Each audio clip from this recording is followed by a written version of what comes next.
السلام علیکم ورحمت الله وبرکاتو. کورنیو چارو وزارت په تېره اونۍ کې خپرونې ته ښه راغلاست. د کورنیو چارو وزارت سرپرست ښاغلي خلیفه سراج الدین حقانی غزني ته د سفر په ترڅ کې د دې ولایت له سیمه ییزو چارواکو، علماو، قومي مشرانو، مخورو او ګڼ شمېر ځوانانو سره وکتل. خلیفه صاحب د غزني ولسونو ته په خطاب کې وویل بل هر وخته په کتو هیواد کې د بیارغونې او آبادۍ چارې ګړندۍ شوي، جګړه پر امن بدله شوې او د خپلسرو کړنو او ګډوډۍ پر ځای خپلواک او وارث نظام رامنځته شوی دی. د کورنیو چارو وزارت د تأمیناتي چارو معین مولوي عبدالله مختار د بادغیس له امنیې قمندان سره ولیدل.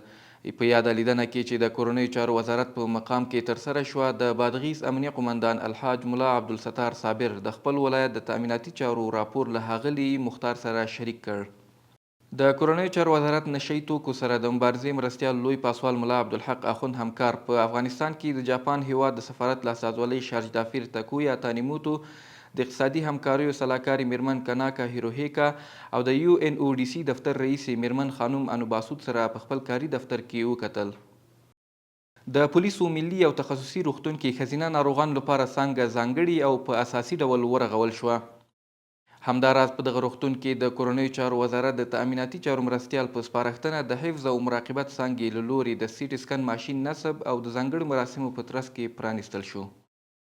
د کورنیو چارو وزارت د نشه یي توکو سره د مبارزې معین لوی پاسوال ملا عبدالحق اخوند همکار کندهار ولایت ته د خپل رسمي سفر په لړ کې د دغه ولایت د روږدو کسانو د درملنې له روغتیایي پنډغالي څخه لیدنه وکړه او د یاد ولایت د نشه یي توکو سره د مبارزې مدیریت له مسؤلینو څخه یې د روږدو کسانو د پاملرنې ملاتړ او د درملنې په برخه کې خوښي څرګنده کړه. د هیواد د خصوصي سکتور امنیت ساتنې په موخه 200 تنه مسلکي ساتونکي له مسلکي او عقیدتي زده کړو بشپړولو وروسته د یوې ځانګړې غونډې په ترڅ کې فارغ شول.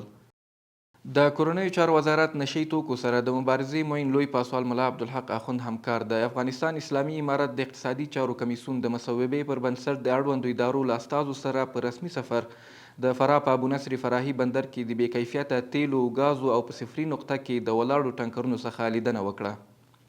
دا وې د دې اونۍ لاسته راوړنې. تر بیا ښې چارې.